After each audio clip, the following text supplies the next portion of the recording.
prépare nos cœurs à louer le Seigneur ce matin. Allez, come on!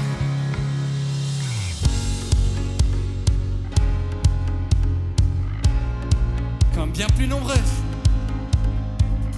Bien plus nombreuses que les étoiles, tes pensées envers moi sont innombrables. Ton amour est si vaste,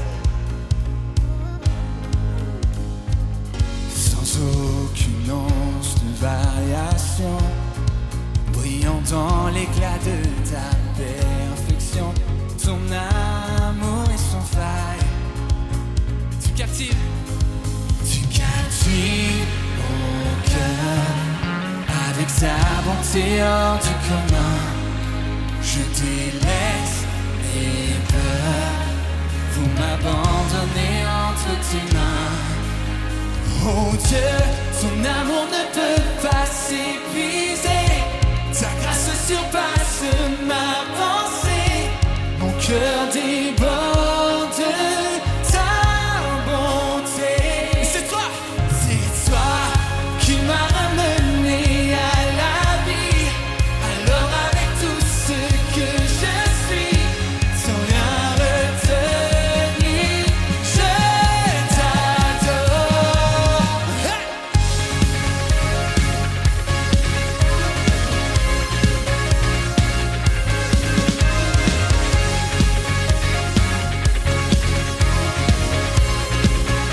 Comme l'Est est éloigné.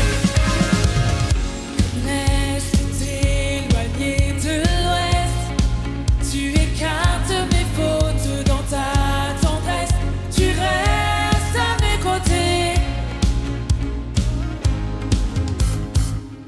Ce que le monde ne peut offrir, c'est ta grâce indomptable que je désire, maintenant et à jamais. Oh, tu captives mon cœur. Tu captives mon cœur avec ta bonté hors du commun. Je délaisse mes peurs pour m'abandonner entre tes mains. Oh Dieu, ton amour ne peut pas s'épuiser. Ta grâce surpasse, oh Jésus. Mon cœur déborde de ta bonté. C'est toi qui m'as ramené à la vie. Alors avec tout ce que je suis, sans rien retenir, je t'adore. Merci Seigneur, tu nous as ramenés à la vie, Jésus. Tu es Seigneur.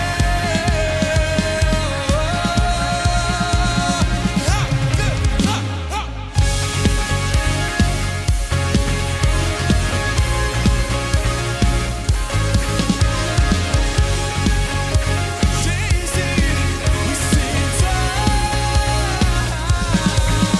C'est toi qui m'as ramené à la vie. Alors avec tout ce que je suis, sans rien retenir, je t'adore. On t'adore Seigneur, on t'élève Jésus, on t'élève Seigneur. Oh. Merci Jésus, merci pour ta présence ici Seigneur, merci pour ta grâce, merci parce que tu sièges dans la louange de ton peuple. Viens prendre ta place, Saint-Esprit, parle-nous à nouveau, montre-nous ta grâce. Nos vies t'appartiennent, Seigneur. Merci, Jésus. Oh.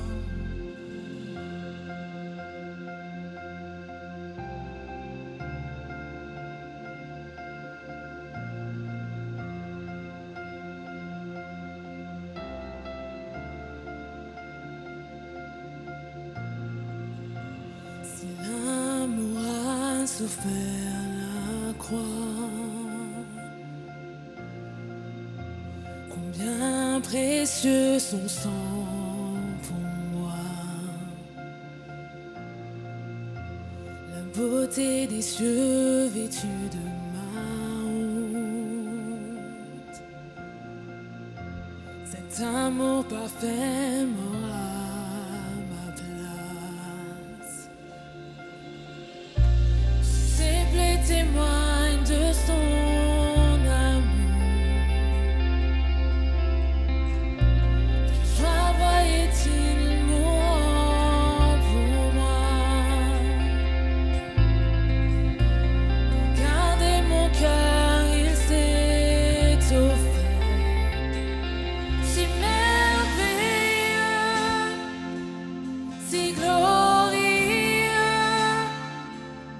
mon sauveur est victorieux,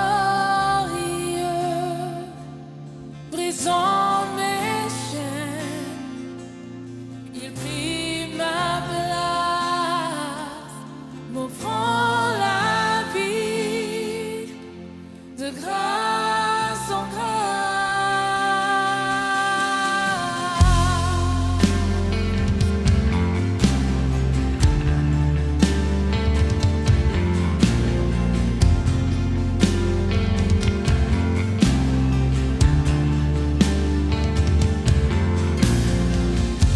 Si les cieux ont vaincu ce tombeau,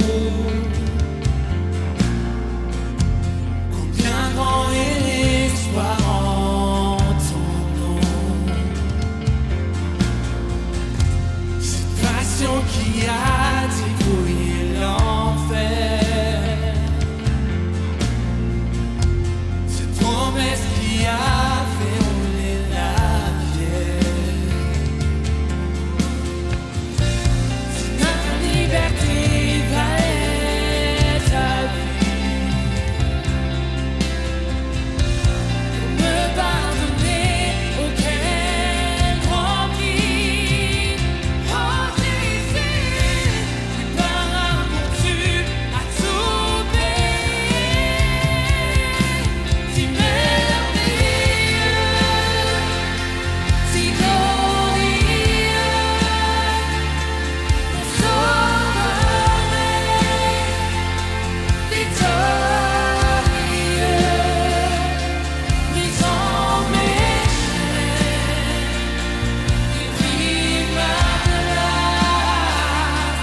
offrant la vie de grâce en grâce.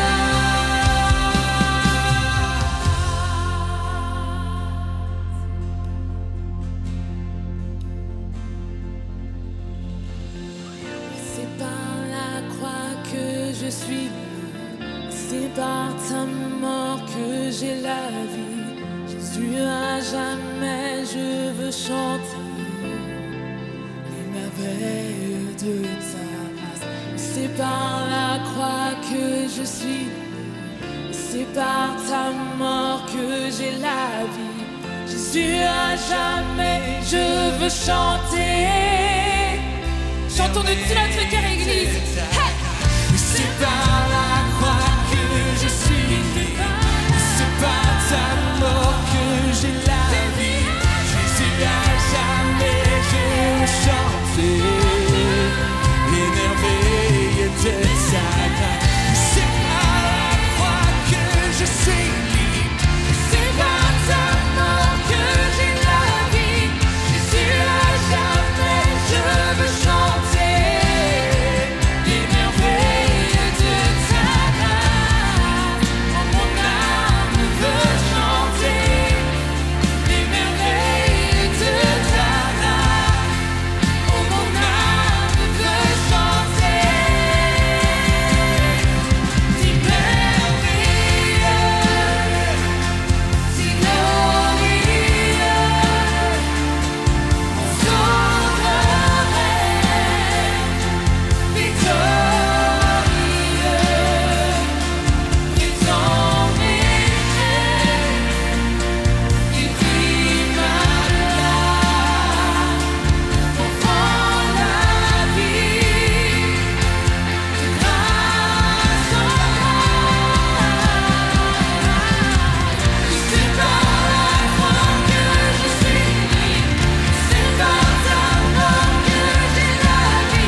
m'offrant la vie de grâce en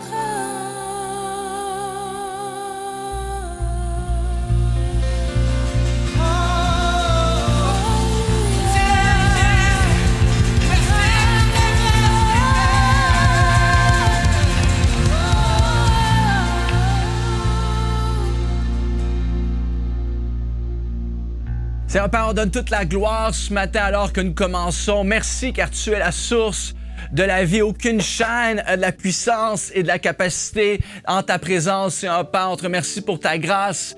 Et quoi qu'il arrive dans cette saison, Seigneur Dieu, tu règnes suprême. À toi la gloire, Seigneur. Et l'Église dit Amen. Et Amen. Bienvenue à toi. Là où tu es ce matin. Bon matin. Bon matin, bon matin. Peut-être que tu nous regardes à partir de Lyon. Hein, parce qu'on a des gens de Lyon dans le chat. On aimerait trop savoir de où tu fais l'église aujourd'hui. Peut-être Luxembourg, Genève. Marseille. Ou ailleurs, peut-être. Parce qu'en ligne, on s'entend que l'église, elle est grande. L'église, la francophonie s'étend partout, en fait. Continent africain, île de la Réunion, Yes. peu importe où tu es, écris-le. Même si c'est ton canapé ou la cuisine, on veut interagir avec toi. D'où tu fais l'église, on est avec toi ce matin. Ouais, bienvenue à toi. Bienvenue Et puis, à toi. dimanche dernier, c'était le dimanche de la vision. C'était Wow. extraordinaire. Wow. Pasteur Brian et Bobby étaient juste adorables. Et leur parole aussi super puissante par rapport Yes. à que Jésus sauve encore aujourd'hui, il restaure et il reconstruit. Il Amen. reconstruit. Amen, amen. Peu importe ce qui s'est produit dans ta vie dans ces derniers mois, sache que Dieu a ces trois choses pour toi. Dieu a une vision pour ta vie. Dieu a un plan.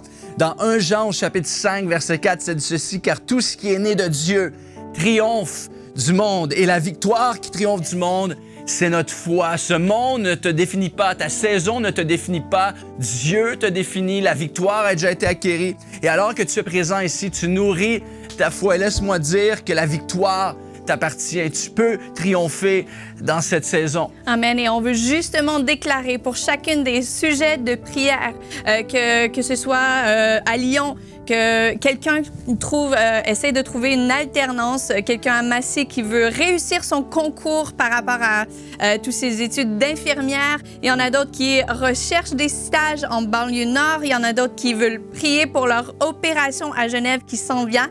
Donc, on veut déclarer justement ce que Diev vient juste de lire dans la parole. On veut déclarer ceci sur toutes les requêtes de prière qui sont écrites ici, mais aussi celles qui sont écrites sur ton cœur.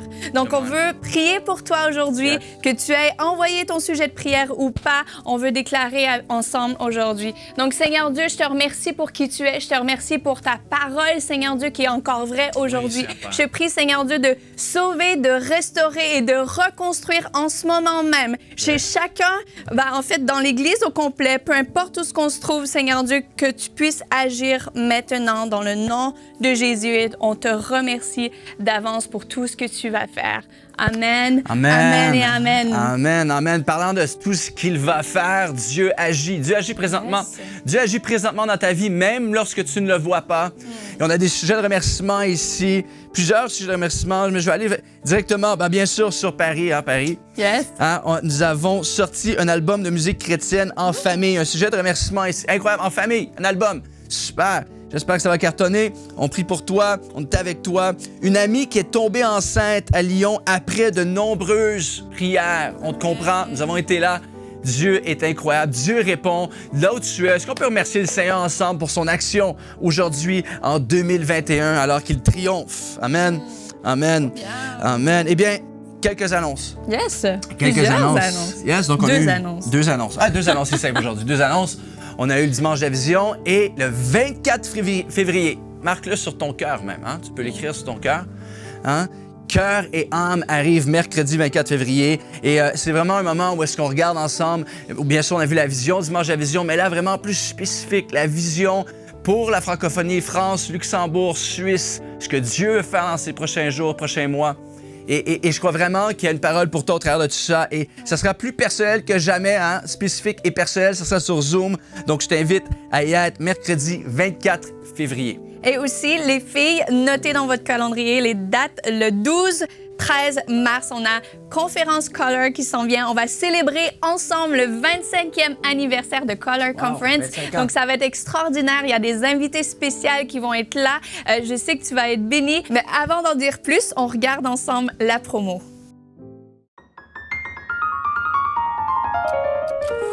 Love and truth meet in the street. Right living and whole living embrace and kiss.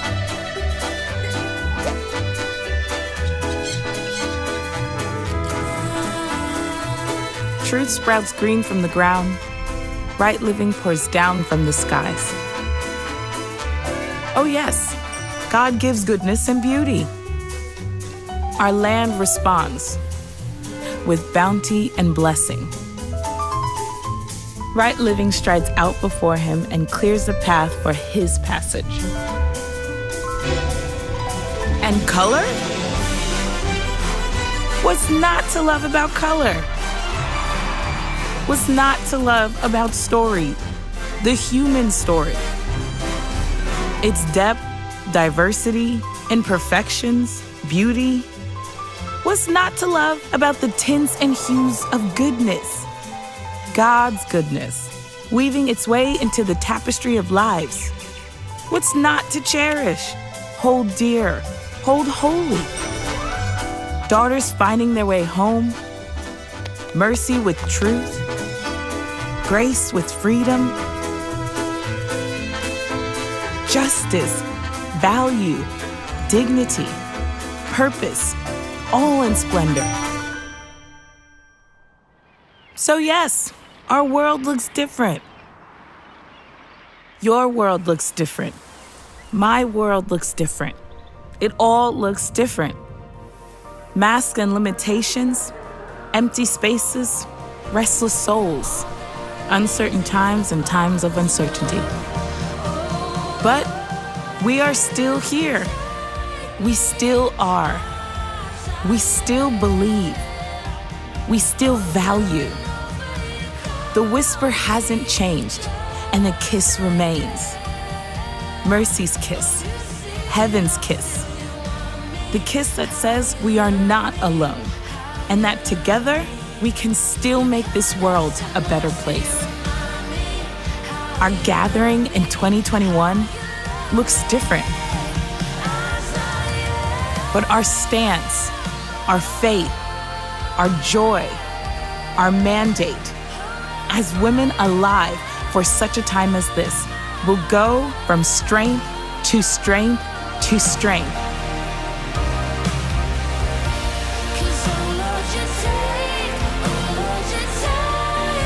We're still smiling, girls.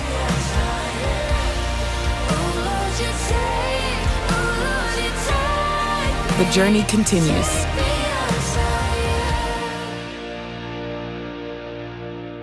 Donc, le 12 et 13 mars, ce sera un événement spécial qu'on va vivre tous ensemble. On aura des invités spéciaux, comme j'ai mentionné. Chris Kane va être là avec nous, Lisa Bevere et Yes. Et bien sûr, notre chère et belle Bobby Houston sera là pour hoster la conférence. Donc, c'est la meilleure conférence ever parce que, pourquoi?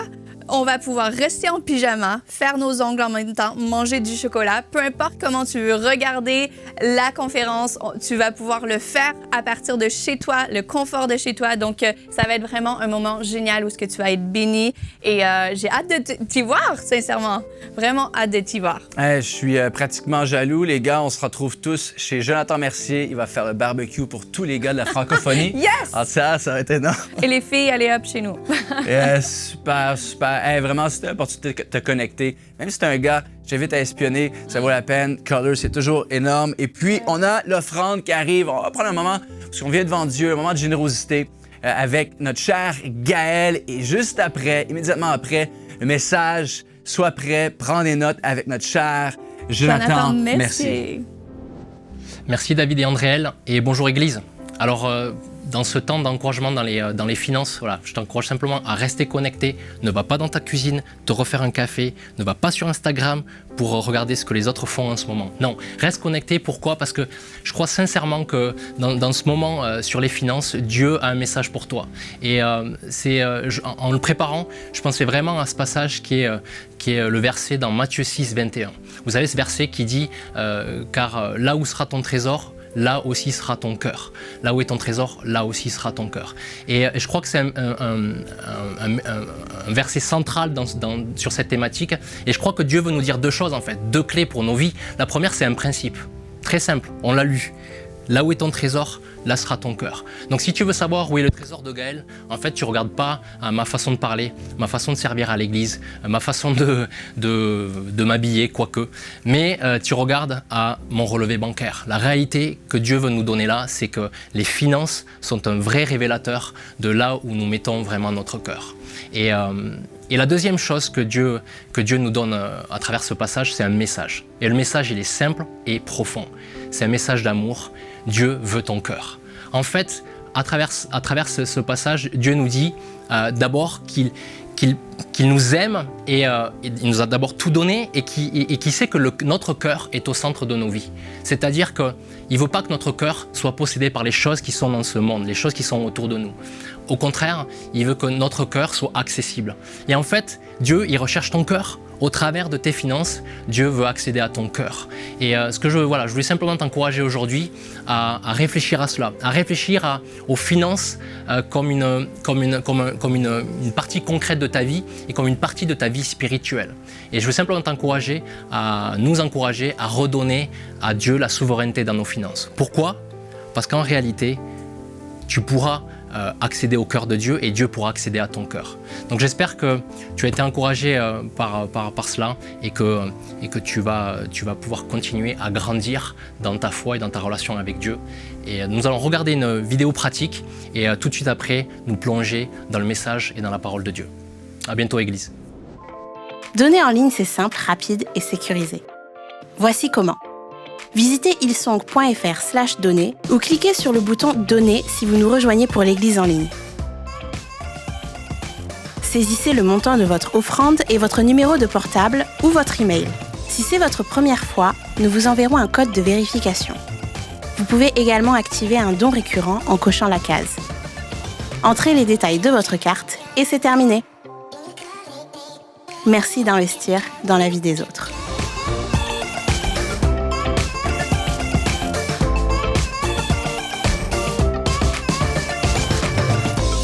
Merci Gaël, merci David et Andréel et bonjour Église, bienvenue à ceux qui viennent de nous rejoindre et c'est un honneur pour moi d'apporter la parole aujourd'hui. Mais avant de rentrer dans la parole, est-ce que ça n'a pas été incroyable la semaine dernière, notre dimanche de la vision? Notre dimanche de la vision, si vous ne l'avez pas encore vu d'ailleurs, je vous invite à retourner sur notre chaîne YouTube, à aller regarder le message, c'était absolument incroyable. Les 3 mots-clés pour cette année, c'est sauver, restaurer, reconstruire. Et sur les prochaines semaines, on va passer du temps à explorer ces thèmes-là. Et donc aujourd'hui, j'avais à cœur de commencer avec le mot « sauver », le premier point. Mais avant de faire ça, on prie ensemble? Cool. Seigneur, merci. Merci pour le privilège qu'on a de se rassembler ce matin. Merci pour le privilège qu'on a de se retrouver autour de ta parole, Seigneur. Et je prie vraiment que ce matin, Seigneur, ce message soit pas juste un message, soit pas juste un simple discours humain, Seigneur, mais que ce soit quelque chose qui puisse venir parler à nos cœurs, Seigneur, nous inspirer, Seigneur, alors qu'on déballe tout ce que tu as pour nous cette année, cette vision que tu as pour ton Église, Seigneur, pour ton peuple cette année. Donc, bénis ces mots, bénis cette parole, dans le nom de Jésus. Amen. Amen. On dit dans le chat? Amen.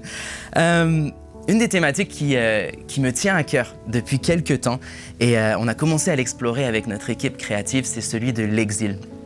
L'exil, drôle de mot, mais j'en ai un peu parlé lors de notre dernière Team Night, et c'est un thème qui me fascine en ce moment. Je ne sais pas si je vais y arriver à y faire justice.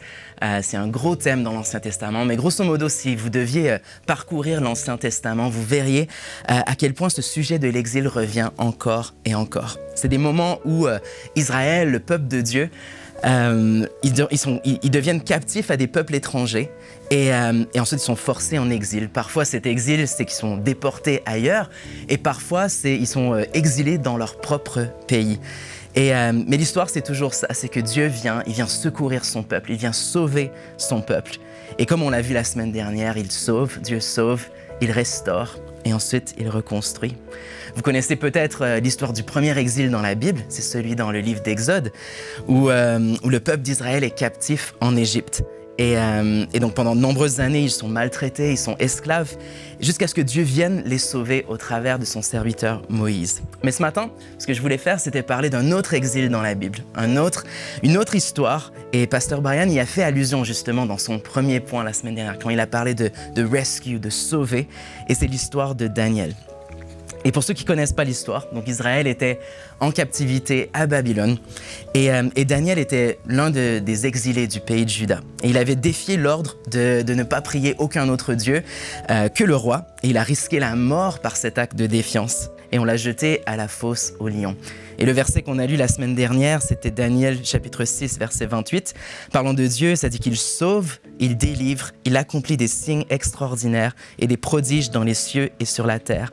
C'est lui, en effet, qui a sauvé Daniel de la griffe des lions. Et si cette histoire me tient particulièrement à cœur aujourd'hui, c'est qu'il y a un tout autre sens à cette histoire qui est parfois beaucoup moins connu. On connaît l'histoire de Daniel dans la fosse aux lions, mais il y a tout un côté à cet exil par lequel Israël est passé qui diffère complètement de l'histoire dans Exode. En effet, quand un empire rendait captif un peuple, l'une des principales priorités était de supprimer l'identité locale. Les Égyptiens, ils l'ont fait en poussant Israël à du travail forcé, en les maltraitant.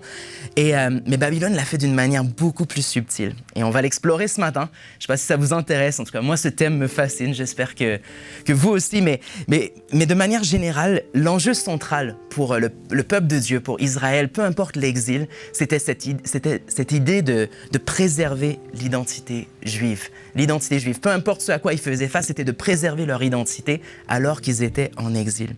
Et si je peux faire le parallèle ce matin, je crois que l'enjeu central pour nous, en tant que chrétiens, vivant en France, en Suisse, au Luxembourg, partout dans le monde francophone, il est de savoir comment préserver notre identité baptismale dans un monde qui est complètement hostile à cette identité.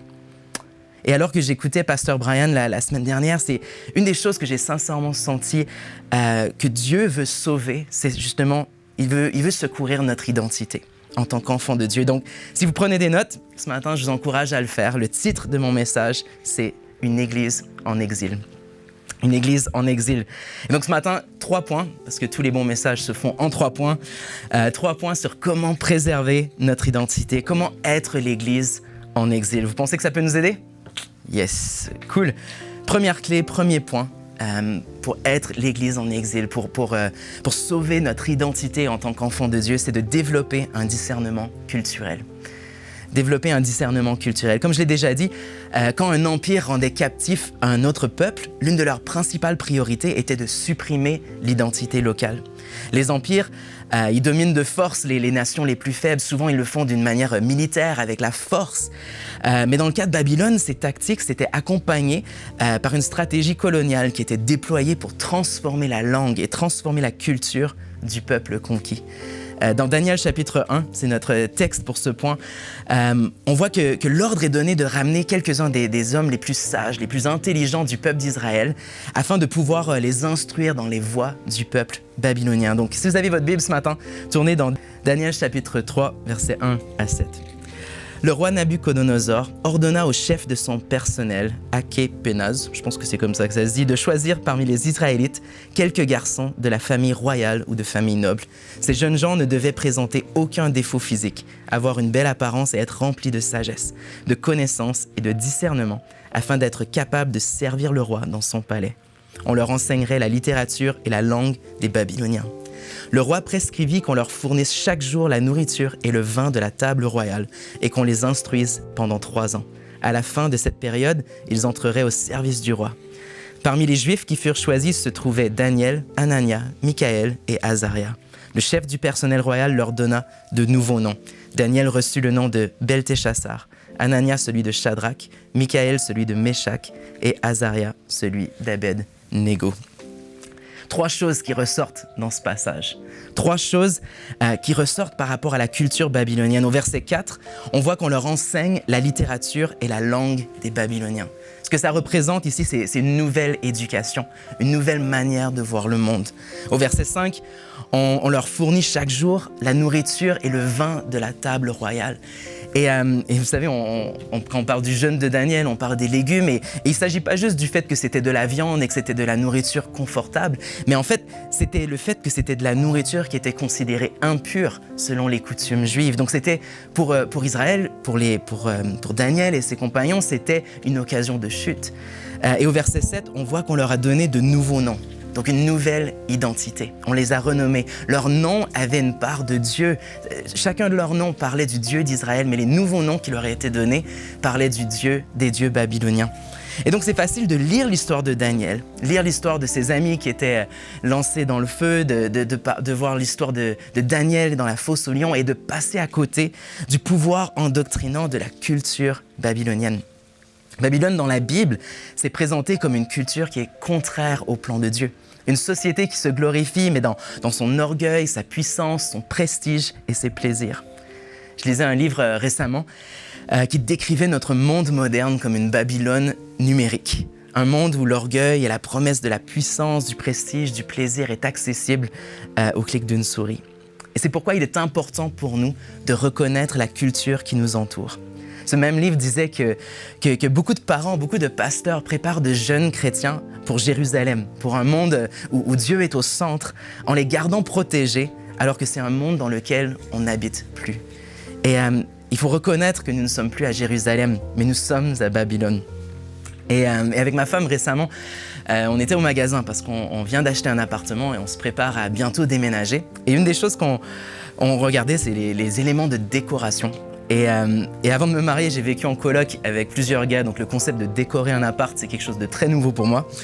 Mais je me souviens qu'on regardait des abat-jours. Et c'est incroyable parce que le moment où j'ai levé les yeux pour remarquer ces abat-jours, j'ai remarqué qu'il y en avait plein dans le magasin. Il y en avait des dizaines et des dizaines suspendus de partout. Et j'avais jamais remarqué ça dans les maisons où je vais. Et maintenant, c'est fou parce que depuis que j'ai pris conscience que ces choses existent, maintenant, je les vois partout. Et ça me fait penser au décor dans une pièce de théâtre. Vous savez, le décor, on pense souvent que c'est secondaire au jeu d'acteur. On pense que c'est secondaire à ce qui se passe sur la scène. C'est secondaire à l'action qui a lieu. Et on pense que le décor, c'est juste derrière. Mais la réalité, c'est que dans nos vies, c'est pas comme ça. Le décor, donc si on pense à notre culture, c'est pas juste secondaire, mais c'est plutôt comme un personnage qui joue dans notre histoire. Et tout comme Daniel qui a refusé de manger les repas à la table royale, on doit reconnaître que le monde qui nous entoure fait partie de ce qui nous façonne. Et il faut savoir tracer une ligne dans le sable parfois. Dans Romains 12, verset 2, c'est un verset que j'aime énormément. Ça dit « Ne vous conformez pas aux habitudes de ce monde, mais laissez Dieu vous transformer et vous donner une intelligence nouvelle. Vous discernerez alors ce que Dieu veut, ce qui est bien, ce qui lui est agréable et ce qui est parfait. » Et dans la traduction du message, la paraphrase en anglais, ça dit « Ne devenez pas si bien ajustés à votre culture que vous vous y intégrez sans même y penser. » Ne devenez pas si bien ajustés à votre culture. J'aime ça. Cultiver la foi en exil, ça implique de comprendre que nous vivons à Babylone, mais avec la confiance que Jésus est quand même Seigneur. Nous sommes dans ce monde, mais nous ne sommes pas de ce monde. Nous savons que Jésus va revenir un jour et nous attendons ce jour avec impatience. Mais en attendant, nous devons avoir un plan pour grandir en tant que disciples ici à Babylone. Daniel et ses amis, ils ont pu naviguer cette culture qui était loin de Dieu parce qu'ils avaient une révélation de qui Dieu est réellement. Vous savez, une église en exil, un peuple en exil est prône à se prosterner si leur connaissance de Dieu est limitée. Et donc, si je reviens à cette idée de cette Babylone numérique dans laquelle on vit, et encore plus dans une saison de pandémie comme celle-ci où on consomme du contenu numérique, mais jour après jour après jour, voici quelques questions que je nous invite peut-être à nous poser pour reconnaître la culture qui nous entoure. Peut-être se poser la question, mais derrière ce film, quelle est l'idée que l'on essaie de m'inculquer? Derrière cette pub, quelle est l'identité que l'on essaie peut-être de me vendre? Derrière ces vêtements, Qui suis-je réellement? Derrière mon écran, est-ce que je suis en train d'être distrait de la mission que Dieu me donne?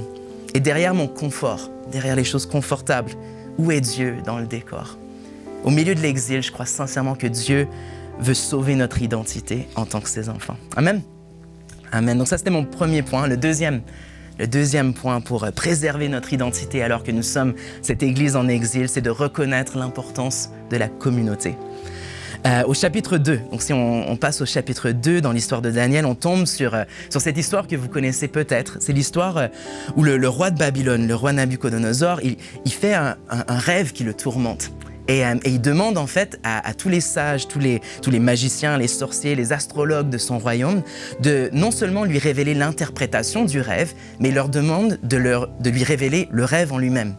Et ça, c'était commun de demander l'interprétation de rêve, mais c'était du jamais vu de deviner le rêve en lui-même. Et il était sérieux. Si on lit au verset 5, ça dit « Le roi, il répondit aux astrologues, « Voici ma décision. Si vous ne me révélez pas le rêve et son interprétation, vous serez mis en pièces et vos maisons seront transformées en tas d'ordures. » Il était un peu violent. Et donc, si on regarde ça, on voit que c'est la première situation à laquelle Daniel fait face où il a besoin d'être sauvé. Il a besoin d'être secouru. Littéralement, sa vie est en danger. S'il n'arrive pas à révéler le rêve ni l'interprétation, lui et tous les autres sages du royaume vont être mis à mort. Et j'aime son réflexe. Si on lit juste un peu plus tard au verset 17 et 18, voici ce qu'il est écrit. « Daniel rentra ensuite chez lui et il exposa la situation à ses compagnons, Anania, Michaël et Azaria. Il les invita à implorer la compassion du Dieu du ciel afin qu'on ne les fasse pas mourir, lui et ses compagnons, avec le reste des sages de Babylone. Il sait qu'il a besoin de soutien. Il sait que dans tout ce pays, il n'y a probablement que ses 3 amis sur qui il peut compter pour prier que Dieu intervienne et fasse un miracle. » Et pour ceux qui ne le savent pas, donc je pense peut-être ceux qui me connaissent le savent, mais ceux qui ne savent pas, je suis originaire du Canada. Donc bien sûr, je suis citoyen français maintenant depuis plus d'1 an. Donc très content pour ça, mais c'est du sirop d'érable pur qui coule dans mes veines, ça c'est clair. Et je sais que c'est le cas autant à Paris que peut-être dans nos autres campus, que ce soit à Massy, à Marseille, Genève, partout. Nous sommes de nombreuses personnes dans notre église qui viennent d'ailleurs. Il y en a d'autres dans le chat, peut-être dites-moi de quel pays vous venez.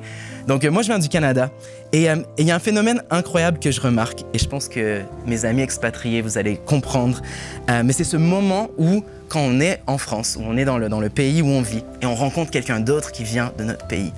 Et donc, c'est ma réaction, tu sais, je veux dire, je rencontre quelqu'un qui vient du Canada, c'est « Hey, tu viens du Canada? Est-ce que tu sais où tu peux manger une poutine à Paris? Tu connais la maison de la poutine? Tu connais Frites à l'or à Lyon? Moi aussi, ça me manque les chips au ketchup. » Voilà, tu vois, il y a toutes ces choses. Le Tim Hortons, ça te manque toi aussi? Il y en a qui connaissent le Tim Hortons. Et c'est drôle parce que on fait ça de cette façon-là, mais genre, je m'imaginerais jamais être en France et aller voir un de mes amis français et lui dire oh, « T'as déjà goûté un pain au chocolat? » C'est un truc de ouf. T'as déjà goûté au comté? C'est trop bon, non? Genre, c'est un phénomène de connexion humaine qui a lieu quand on retrouve quelque chose de familier dans un monde qui nous est étranger. C'est un moment où on réalise qu'en fait, on fait partie de la minorité et on cherche à s'accrocher à quelque chose que nous avons en commun. Et c'est pareil pour Daniel. C'est une histoire un peu drôle, mais dans un contexte plus sérieux, c'est pareil pour Daniel, alors qu'il était en exil. Et c'est pareil pour nous en tant que chrétiens. Je sais que pendant l'heure où on se retrouve pour notre service en ligne, dans ce moment même où on est en train de suivre le service, on est en train de participer dans le chat, on passe un super moment dans la présence de Dieu, on a l'impression d'être la majorité. On a l'impression d'être autour de gens qui nous comprennent, mais il suffit de mettre un pied dehors pour comprendre qu'en réalité, nous sommes la minorité. Nous ne sommes pas à Jérusalem, nous sommes à Babylone. Et il suffit de regarder les panneaux publicitaires dehors pour s'en rendre compte. Il suffit peut-être d'écouter les gens dans la rue parler pour comprendre que nous faisons partie d'un royaume qui est à contre-courant. Et bien sûr, c'est super qu'on soit connectés ce matin. C'est super qu'on suive ce service ensemble. C'est super que vous soyez là. Mais si je peux me permettre de le dire de cette façon-là, c'est pas suffisant. C'est pas suffisant. Qu'est-ce qu'un message de 30 minutes dans une semaine de 168 heures? C'est une goutte d'eau dans l'océan. Et je pense que l'une des choses qui est la plus regrettable dans notre génération, c'est cette notion de penser que c'est ma relation avec Dieu, ma relation avec Dieu. C'est moi et lui, ma relation personnelle avec Dieu. Et bien sûr, on a une relation personnelle avec Dieu. Mais cette relation, elle doit se vivre en communauté. Elle doit se vivre en communauté. Je pourrais faire tout un message là-dessus. On n'aura pas le temps ce matin, mais pour vous citer quelques versets, je pourrais vous citer Actes chapitre 2, verset 46, qui parle du fait que l'Église se retrouvait tous les jours. Ils partageaient ces moments ensemble. Je pourrais vous citer Hébreux 6, verset 25, qui parle de ne pas délaisser le fait de se retrouver. Ou avec l'équipe créative, en fait, en ce moment, on est en train d'étudier les proverbes dans nos Creative Cruise. Et je pourrais vous citer, du coup, le proverbe peut-être 17, verset 17, qui dit qu'un ami montre son affection en toutes circonstances. Un frère est là pour partager les épreuves. J'ai pas le temps de détailler ça à fond, mais je peux clairement vous dire que la communauté, c'est pas juste une bonne idée de l'Église Hillsong ce matin. La communauté, c'est au cœur même de notre foi en tant que chrétien. C'est un thème central, c'est un thème central dans la Bible et c'est un thème central à notre foi. Les choses que l'on peut apprendre dans un contexte de groupe, les choses que l'on peut apprendre quand on écoute un message, aussi bien soit-elle, ça ne suffit pas et ce n'est pas la même chose que ce qu'on peut apprendre dans un contexte plus petit, quand on se retrouve en petit groupe ou dans un salon avec quelques amis. Nous avons quasiment toute la connaissance du monde à portée de main. Et pourtant, ce dont nous avons le plus besoin, c'est la sagesse. C'est la sagesse. La connaissance et la sagesse sont deux choses différentes. Nous avons besoin de sagesse pour savoir comment naviguer ce monde qui nous entoure. Nous avons besoin de sagesse pour savoir quel est notre rôle en tant que chrétiens vivant dans le 21e siècle. Nous avons besoin de sagesse pour savoir comment préserver, comment sauver notre identité dans un monde qui cherche sans cesse à nous définir et à placer ses étiquettes sur nos vies. Et cette sagesse, elle s'acquiert en communauté. Il y a tellement de richesse dans la communauté de l'Église. N'est-ce pas incroyable que peu importe notre âge, peu importe notre arrière-plan, peu importe nos différences, comme Pasteur Brian le disait la semaine dernière, cette chose que nous avons en commun en tant que chrétiens, c'est cette relation que nous avons avec Jésus. Donc par exemple, si je peux donner juste un exemple, peut-être une clé pratique, si vous faites partie de notre Église, que ce soit dans un de nos campus physiques ou si vous faites partie de notre campus en ligne, si vous faites partie de notre Église et que vous venez le dimanche mais que vous ne faites pas partie d'un Connect Group, est-ce que je peux dire que vous passez à côté de quelque chose? J'étais dans l'after party de notre Dimanche de la Vision la semaine dernière, donc organisé par David et Andréel. Et en fait, ils nous ont répartis dans des petits groupes. Juste, ils ont fait, vous savez, sur Zoom, quand on peut séparer tout le monde dans des petits groupes. Et ils nous ont répartis dans des petits groupes où on a commencé à échanger autour du message, autour de ce qui nous avait inspiré. Et ça m'a marqué à quel point j'étais avec des gens, certains que je connaissais, certains que je rencontrais pour la première fois, et à quel point c'était riche de pouvoir échanger sur ce que Dieu était en train de faire dans notre vie, sur ce que Dieu était en train de faire au travers de sa parole, sur comment ce message de la vision de cette année se décline pour chacun d'entre nous selon ce qu'on a vécu au cours de l'année 2020. Il y a quelque chose de tellement riche là-dedans. Donc je vais vous encourager, si vous ne faites pas partie d'un Connect, d'en rejoindre un. Peut-être que vous avez fait partie d'un groupe à un moment donné, peut-être qu'à un moment donné c'était une priorité, ça ne l'est plus. Est-ce que je peux vous encourager à en faire une priorité? Pourquoi pas en rejoindre un cette semaine? Parce que si on veut préserver notre identité en exil, on ne peut pas le faire seul. On fait partie de la minorité et on doit réaliser l'importance de la communauté. Amen? Amen. Et si je me fie au nombre de pages qui me restent, je pense que notre temps est quasiment écoulé. Mais je vais vous donner juste un dernier point. Je vais essayer d'y aller rapidement. Mais notre troisième point, une troisième clé. On a parlé de reconnaître la culture qui nous entoure. La deuxième, c'était de reconnaître l'importance de la communauté. Et mon troisième point ce matin, troisième manière de préserver notre identité alors que nous sommes l'Église en exil, c'est de pratiquer des habitudes qui sont peu pratiques. Donc, pratiquer des habitudes qui sont peu pratiques. Dernière histoire dans la vie de Daniel, et c'est au chapitre 6. Et donc, c'est plusieurs années plus tard, le roi du pays, il a changé. Donc maintenant, c'est le roi Darius. Mais suite à l'interprétation du rêve qu'il avait donné dès le chapitre 2, on voit que Daniel, il a gravi les échelons. Daniel, maintenant, il est un des hommes les plus sages dans le pays. Il avait même été nommé un des 3 surintendants au-dessus de tous les gouverneurs dans tout Babylone. Et la Bible nous dit qu'il surpassait même les autres surintendants. Et si on tourne ensemble au chapitre 6, on va lire à partir du verset 4. Et il est écrit qu'il surpassait les autres surintendants et tous les satrapes par l'esprit exceptionnel qu'il avait en lui, si bien que le roi projetait de lui confier la responsabilité du royaume tout entier.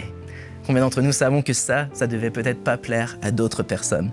Donc voilà ce qui arrive, c'est que les autres surintendants, au verset 5, et les satrapes cherchèrent à prendre Daniel en faute dans les affaires du royaume, mais ils ne purent trouver aucune faute ni aucun manquement, car il était parfaitement honnête. Aucune négligence ni manquement ne purent lui être reprochés.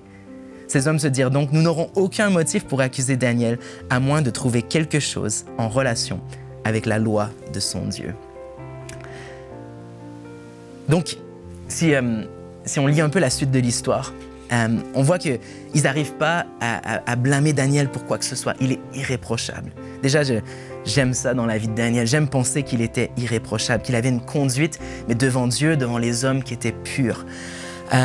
Mais du coup, ce qui se passe dans l'histoire, c'est que pour lui tendre un piège, les autres surintendants, les autres gouverneurs, ils font passer une loi. Ils vont voir le roi et disent au roi, établit une loi qui empêche pendant 30 jours, si je ne me trompe pas, pendant 30 jours, à toute personne de prier un autre Dieu que toi, le roi.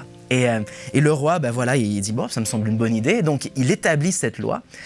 Et ce qui se passe, c'est que la conséquence allait être d'être jeté à la fosse aux lions si quelqu'un priait un autre roi. Et la réaction de Daniel, elle est remarquable. Juste après, au verset 11, ça dit que lorsque Daniel apprit qu'un tel acte avait été signé, il regagna sa maison. À l'étage supérieur, en pleine vue de tout le monde, il ouvrit les fenêtres orientées vers Jérusalem. Et c'est là que 3 fois par jour, il se mettait à genoux pour prier et louer son Dieu. Et voici la partie que j'aime, ça dit « Il le fit comme d'habitude ». Il le fit comme d'habitude. Je sais pas vous, mais moi, je trouve ça courageux.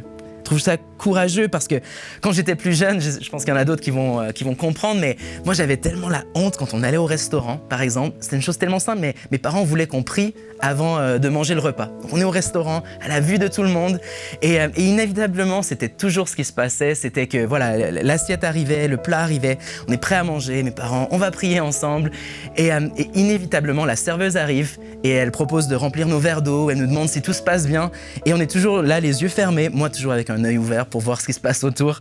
Et j'étais tellement honte. Et parfois on pense que c'est étrange ou que c'est un peu extrême d'aller prier peut-être pour quelqu'un dans la rue, ou peut-être d'aller aider un voisin de palier, de faire le choix de ne pas regarder tel ou tel film, ou de ne pas se soumettre à telle ou telle conversation au travail, peut-être de ne pas regarder tel ou tel contenu sur Internet. On pense qu'en tant que chrétien c'est extrême, mais en tant que chrétien, nous avons l'obligation, nous avons l'opportunité d'être sur le bon côté de l'extrême. Je veux dire, être chrétien, c'est bizarre de toute façon. Autant se le dire, être chrétien, c'est bizarre. Quand Christine Ken était sur Paris, et je pense que Pasteur Brennan va se rappeler de ce moment, on était en voiture avec elle et elle nous racontait une histoire de comment elle parlait à son médecin de Jésus. Et elle parlait vraiment sans filtre. Avec Brennan, on était en mode « Oh là là, c'est pas possible, mais non ». Et elle nous a dit ça et ça m'a marqué. Elle a dit si on a peur d'être bizarre, c'est trop tard. Je veux dire, c'est trop tard. Littéralement, on croit dans un homme qui est né d'une vierge, qui a multiplié des pains et des poissons, qui a guéri un aveugle en faisant de la boue avec sa salive, pour ensuite mourir cloué sur une croix et ressusciter d'entre les morts. Je veux dire, c'est trop tard. Je veux dire, de base, si on croit ça, si on croit à l'Évangile, si on croit au message de l'Évangile, c'est déjà tellement à contre-courant de ce que le monde croit. Ça a tellement juste pas de sens en lui-même. Donc, gardons notre foi bizarre, mais le bon genre de bizarre. Pas le genre de bizarre qui donne envie aux gens de courir dans l'autre direction quand ils nous voient, mais le genre de bizarre qui interpelle. Le genre de bizarre qui fait dire aux gens, il est différent celui-là, mais je veux en savoir plus. Et donc, ne sous-estimons pas la puissance subtile de ce monde de nous convertir, de nous assimiler à sa façon de penser. Vous savez, pourquoi pas prendre une pause d'Instagram par moment? Pourquoi pas prendre une pause des séries sur Netflix? Et là, je me prêche à moi-même. Pourquoi pas prendre une pause des jeux vidéo ou du contenu incessant qu'on peut trouver sur YouTube? Arrêtons de trouver des moyens de passer le temps. Vous savez, juste cette expression « passer le temps », elle devrait nous inquiéter. Le temps, c'est notre ressource, c'est notre plus grande ressource, et on cherche à passer le temps. Même dans ces temps de pandémie, je veux dire, je sais, on est chez nous à 18h ici en France, et parfois c'est compliqué, il n'y a pas 10 000 choses à faire, et on cherche à passer le temps, mais Mais c'est notre ressource la plus précieuse. Et si je peux juste nous citer un psaume que j'aime tellement, c'est le psaume 90, verset 12. Et voici ce qu'il est écrit, ça dit « Fais-nous comprendre », s'adressant à Dieu, « Fais-nous comprendre que nos jours sont comptés et nous aurons un cœur sage. » Et donc, fais-nous comprendre, Seigneur, que nos jours sont comptés, que chaque jour qu'on a sur terre est un jour pour servir le monde autour de nous, un jour pour partager l'Évangile, un jour pour faire connaître au monde, un monde qui est dans le besoin de lui faire connaître la vérité de l'amour de notre Dieu. Et donc, mon point, c'était ça, c'était de pratiquer des habitudes qui sont peu pratiques. Je veux dire, littéralement, en tant que chrétien, on se doit de pratiquer des habitudes qui sont peu pratiques. Soyons engagés dans notre vie de prière, même quand on préférerait peut-être faire autre chose. Soyons engagés à aimer le monde qui est autour de nous, même quand ça nous coûte. Soyons engagés dans la lecture de notre Bible, même quand ça implique de se lever plus tôt le matin. Posons notre téléphone. Je lisais l'autre jour, il y a quelqu'un qui disait « Il faudrait que ton téléphone se lève après toi et qu'il se couche avant toi. » C'est tellement une bonne pratique. Et je veux dire, encore une fois, je me prêche à moi-même parce que moi, coupable, je me lève et mon téléphone, c'est la première chose que je regarde. Mais nous devons pratiquer des habitudes, nous devons éteindre le bruit pour entendre ce que Dieu a à nous dire et comment être cette église en exil, cette église en exil qui fait peut-être partie de la minorité, mais on connaît la fin de l'histoire, on sait qu'ultimement, Dieu a la victoire, le royaume de Dieu l'emporte et on veut faire partie de ça dans le nom de Jésus. Amen. Amen. Écoutez, c'était mon message ce matin. J'espère que ça vous a encouragé, j'espère que ça vous a parlé. Et ce matin, ce que je voulais faire, une dernière chose avant de repasser la parole à David et Andréelle, mais je voulais prendre un moment dans ce service. Comment on le fait? Comment on le fait à chaque fois? Pour vous donner l'opportunité de prendre une décision de suivre Jésus, si tu ne l'as jamais fait auparavant. Peut-être que c'est ta première fois à l'église en ligne, peut-être ta première fois avec nous, et peut-être que tu n'es pas prêt à prendre cette décision, et ça, c'est OK. Ça, c'est OK. Pourquoi pas revenir la semaine prochaine? Pourquoi pas écouter un autre message sur notre chaîne YouTube? Tu peux même rejoindre, on a un cours, en fait, tous les mardis soirs qui s'appelle Nouveau Départ, un cours pour explorer les bases de la foi chrétienne. C'est un cours sur 9 semaines, donc c'est plein de temps, et c'est un cours interactif qui permet de poser des questions. Donc, si tu veux en savoir plus sur Jésus, pourquoi pas nous rejoindre? Mais ce que je veux faire ce matin, peut-être que toi, aujourd'hui, tu veux commencer cette relation avec Jésus. Peut-être que tu viens depuis quelques temps et peut-être que tu ne comprends pas tout. Je veux dire, laissez-moi vous dire, la Bible, je ne comprends pas tout non plus. Hein. On va passer toute notre vie à apprendre à connaître Dieu. Mais ce matin, si tu dis, je veux faire ce pas, je veux entrer en relation avec ce Jésus dont tu parles, j'aimerais prier pour toi. Vous savez, la Bible nous dit, dans Romains 6, verset 23, que tous ont péché et sont privés de la gloire de Dieu. Mais ils sont gratuitement justifiés par sa grâce, par le moyen de la rédemption qui est en Jésus-Christ. La rédemption qui est en Jésus-Christ, le salut, il veut nous sauver ce matin. Et en cours, ça c'est le premier pas du message de l'Évangile. C'est reconnaître que je suis pécheur. Ça veut dire que mon péché me sépare de qui Dieu est. Il me sépare de ce Dieu parfait. Mais la bonne nouvelle en Jésus-Christ, vraiment en Jésus-Christ, pas par mes propres œuvres, pas par les choses que je peux faire de bien, pas par mes propres mérites, mais par la foi en Jésus-Christ, je suis restauré. Je suis sauvé par le moyen de sa grâce. Donc ce matin, si tu veux faire cette prière, je t'invite à le faire dans le chat, dire « Je veux faire cette prière » et je vais t'inviter à prier avec moi. Donc répète ces simples paroles.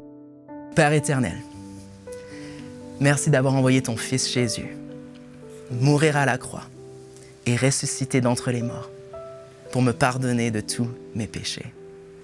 Aujourd'hui, je t'invite dans ma vie. Sois mon Seigneur, sois mon Sauveur et aide-moi à te suivre tous les jours de ma vie. Dans le nom de Jésus. Amen. Amen. Merci, Jonathan, pour cette merveilleuse parole. C'est trop bien. J'aime tellement l'histoire de Daniel qui continue à prier, à croire en Dieu malgré tout ce qui se passe autour de lui. Je vous encourage à faire de même. Sincèrement, ça va transformer votre vie. Fixez vos yeux sur Dieu à chaque moment, à chaque instant de votre vie. Et félicitations à chaque personne qui ont fait la prière aujourd'hui pour la première fois. Bienvenue à la maison. Et si vous voulez rester en contact avec nous, n'hésitez pas. Il y a plein de petits onglets que vous pouvez cliquer, que ce soit parler à un pasteur, que vous avez fait la prière pour la première fois ou même autre chose. Donc, n'hésitez pas, on veut être là pour vous. Yes! Et puis, n'oubliez pas, Cœur et âme, ce mercredi, connecte-toi. Et aussi ce soir, Insta Live Jeunesse à 21h sur le compte Hillsong Jeunesse pour les jeunes et les jeunes de cœur. Et puis on se voit la semaine prochaine. À la Bonne semaine semaine prochaine. Bon dimanche.